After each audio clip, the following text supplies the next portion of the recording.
एक गांव में एक गरीब माँ रहती थी। उसके साथ उसका एक बेटा रहता था।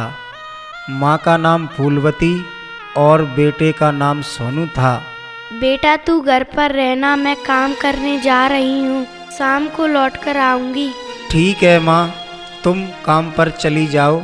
इसके बाद फूलवती मजदूरी करने चली गई और फूलवती के जाने के बाद सोनू के दोस्त उसके घर आ गए। अरे कैसे आए तुम लोग आज, और सुनाओ क्या हाल है? अरे यार सोनू, घर पे बैठे बैठे दिमाग खराब हो रहा था, इसलिए हम लोगों ने सोचा सोनू के पास घूमकर आते हैं। बहुत अच्छी बात है, तुम लोग आ गए इसलिए मुझे भी अच्छा लग रहा है। और बताओ क्या हाल है? बस सब लोग ठीक ठाक हैं। सोनू यार एक बात बताएं, मम्मी तो घर पे नहीं है। नहीं, मम्मी घर पे नहीं है। बोलो क्या बात है? सोनू कभी तूने दारू बियर पी है? नहीं भाई, ये क्या होती है और कैसी लगती है, मुझे तो आज तक पता नहीं है। अरे यार तू एक बार पी लेगा जीवन तक याद करेगा। चल तू हमारे साथ, हम बताएंगे दारू कैसी होती है। इतना कहकर वो तीनों वहाँ से निकल गए और एक दुकान से दारू लेकर आउट जगह पर बैठकर पीने लगे। दारू पीते पीते सोनू अपने दोस्तों से कहने लगा, अरे यार इसमें बड़ा मज़ा आता है, तुम लोग मुझे रोज़ पिलाया करो। यार आज हमारे पास इतने ही पैसे थे, आज हमने तुझे पिला दी, कल तू हमें पिला देना। हाँ यार, कल मम्मी से कोई भी बहाना बनाकर पैसा लाऊंगा। इस तरह सोनू के दोस्तों ने सोनू को दारू पिलाना सिखा दिया और वो अपने अपने घर चले गए। इसके बाद रात हुई और रात के बाद सुबह हुई। सोनू अपनी माँ से कहने लगा, माँ मुझे 500 रुपये की ज़रूरत है, मुझे 500 रुपये चाहिए। बेटा मेरे पास तो पैसे भी नहीं है और मेरी मजदूरी के पैसे अभी नहीं मिले हैं। माँ तुम एक काम करो, पास वाली आंटी के पास चली जाओ और 500 रुपये उधार ले लेना।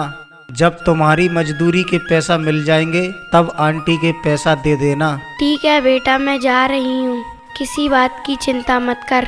इतना कहकर फूलवती पड़ोसन के घर पहुँच गई। अरे फूलवती, बड़े दिनों बाद आई हो, और बताओ क्या हाल है? बस दीदी सब बढ़िया है। मैं आपसे 500 रुपये लेने आई थी, आपके पास हो तो मुझे दे दो। अरे तू इतनी टेंशन क्यों लेती है, मैंने कब मना किया था, ले 500 रुपये। 500 रुपये लेकर फूलवती अपने घर आ गई। सोनू, ओ बेटा सोनू। हाँ माँ, आ रहा हूँ। ले पकड़ 500 रुपये, और हाँ तू स्कूल चला जाना, मैं काम पर जा रही हूँ।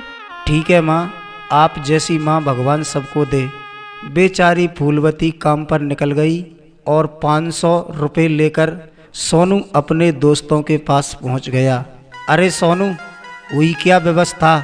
अरे तुम लोग टेंशन क्यों लेते हो, मैंने कहा था माँ को बेवकूफ़ बनाकर किसी तरह पैसा लाऊंगा।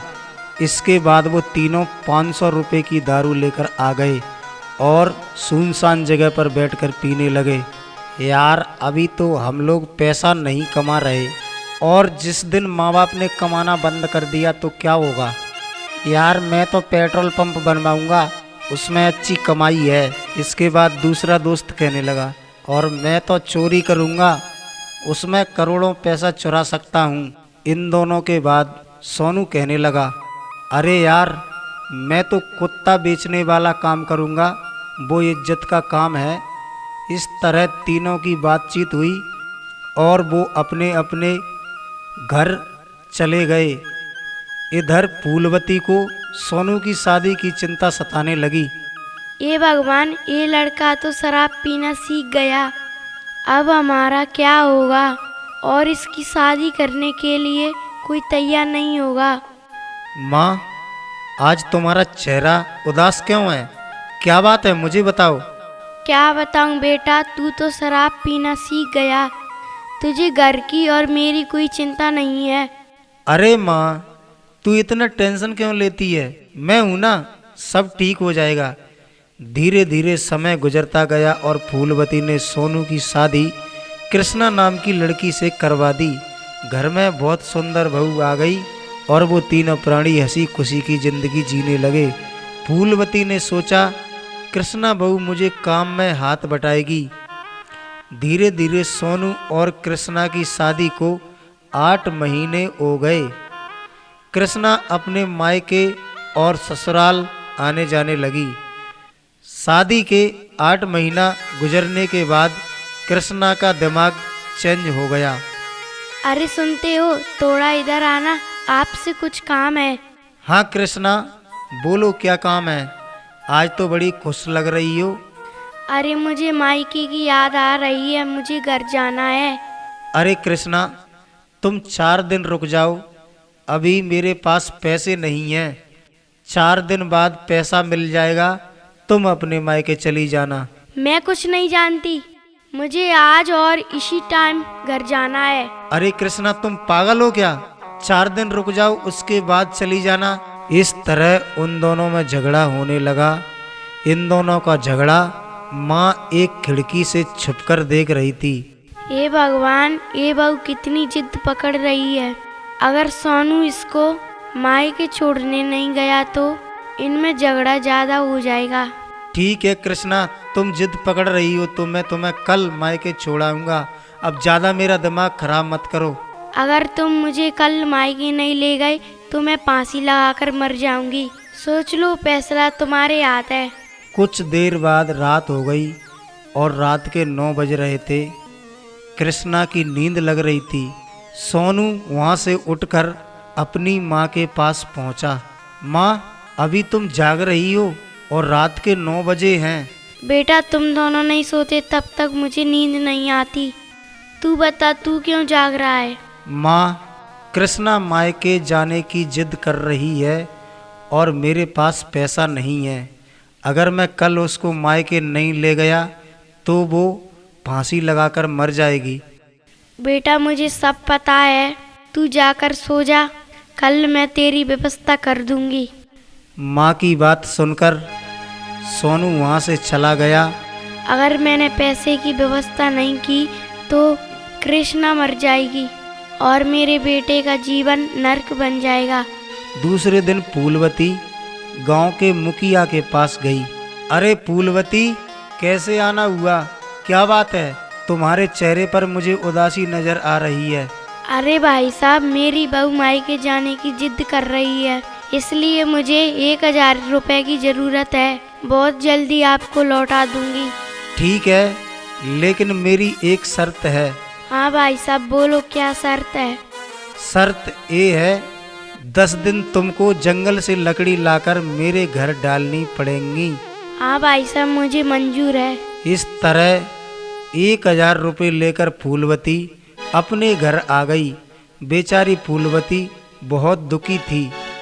बेटा सोनू, अरे तुम लोग इधर आओ।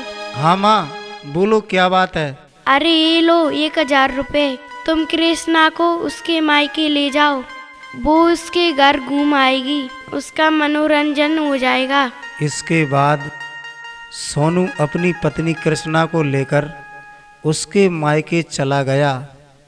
सोनू और कृष्णा के जाने के बाद गांव का मुखिया सोनू की माँ फूलवती के पास आया। फूलवती, तू अभी तक मेरे लिए लकड़ी लेने नहीं गई? साहब, मैं सोनू के चक्कर में लेट हो गई।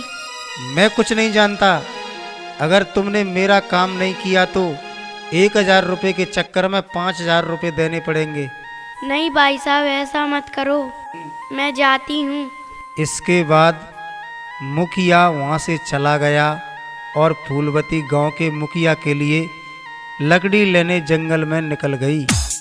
इस दुनिया में माँ से बढ़कर कोई ना होता है। इस दुनिया में माँ से बढ़कर कोई ना होता है। माँ है मंदिर, माँ है मस्जिद, माई देवता है। हाँ, माँ है मंदिर, माँ है मस्जिद, माई देवता है। अरे ध्यान माँ के चरणों में देना, ध्यान माँ के चरणों में देना। जैसी सेवा बने रे भैया वैसी सेवा करना, जैसी सेवा बने रे भैया वैसी सेवा करना। ए मजबूरी में यार हमारा कोई ना होता है, माँ है मंदिर माँ है मस्जिद माई देवता है। हाँ माँ है मंदिर माँ है मस्जिद माई देवता है। इस तरह फूलवती गांव के मुखिया के लिए लकड़ी ले जा रही थी। गांव की तरफ जाते जाते रास्ते में फूलवती को जोरदार प्यास लगी। ए भगवान, इस जंगल में मुझे पानी नजर नहीं आ रहा, अब क्या करूं? फूलवती पानी की तलाश में इधर उधर भटकने लगी, लेकिन बेचारी को पानी नहीं मिला। ए भगवान, आज मुझे लगता है मेरा अंतिम समय आ गया है। मरते समय सोनू बेटा मेरा मुंह नहीं देख पाएगा। इतना कहकर फूलवती ने अपने प्राण त्याग दिए। लेकिन हुआ ऐसा, उधर से एक आदमी आ रहा था। अरे बड़ी विचित्र घटना हुई है, ये कौन पड़ा है रास्ते में? अरे ये तो सोनू की माँ फूलवती है। अरे इसको क्या हो गया? वो आदमी फूलवती से कहने लगा, अरे भाभी उठो ना, उठो ना, आपको क्या हो गया है? फूलवती की तरफ से कोई जवाब नहीं निकला। तो वह आदमी जल्दी जल्दी गांव में पहुंचा और उसके बेटा सोनू और कृष्णा को भी बुलवाया।